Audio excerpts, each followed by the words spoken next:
ऐसा व्यक्ति कभी नहीं हार सकता। बहुत पुरानी बात है, एक जंगल में एक गुरुकुल था जिसमें बहुत सारे बच्चे पढ़ने आते थे।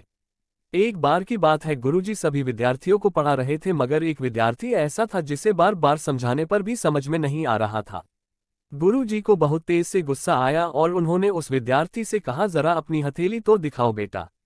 विद्यार्थी ने हथेली गुरुजी के आगे कर दी। हथेली देखकर गुरुजी बोले, बेटा तुम घर चले जाओ, आश्रम में रहकर अपना समय व्यर्थ मत करो, तुम्हारे भाग्य में विद्या नहीं है।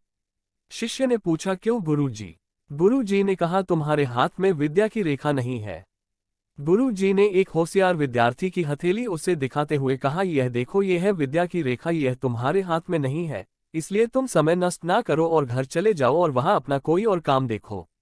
यह सुनने के बाद उस विद्यार्थी ने अपने जेब से एक चाकू निकाला जिसका प्रयोग वह रोज सुबह अपनी दातुन काटने के लिए करता था। उस चाकू से उसने अपने हाथ में एक गहरी लकीर बना दी। हाथ में खून बहने लगा। तब वह गुरुजी से बोला, मैंने अपने हाथ में विद्या की रेखा बना ली है गुरुजी।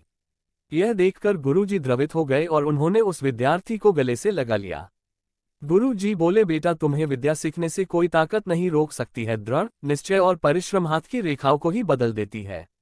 दोस्तों, वह विद्यार्थी आगे चलकर महर्षि पाणिनि के नाम से प्रसिद्ध हुए, जिसने विश्व प्रसिद्ध व्याकरण अष्टाध्यायी की रचना की है। इतनी सदियां बीत जाने के बाद भी आज विश्व की किसी भी भाषा में ऐसा उत्कृष्ट और पूर्ण व्याख्या का ग्रंथ अब तक नहीं बना है। तो दोस्तों, इस कहानी की शिक्षा ये है कि लोग चाहे जो भी बोले, हम हर एक को गलत साबित करते हुए अपनी लगन और कठिन परिश्रम के दम पर जो चाहे वो सब कुछ हासिल कर सकते हैं।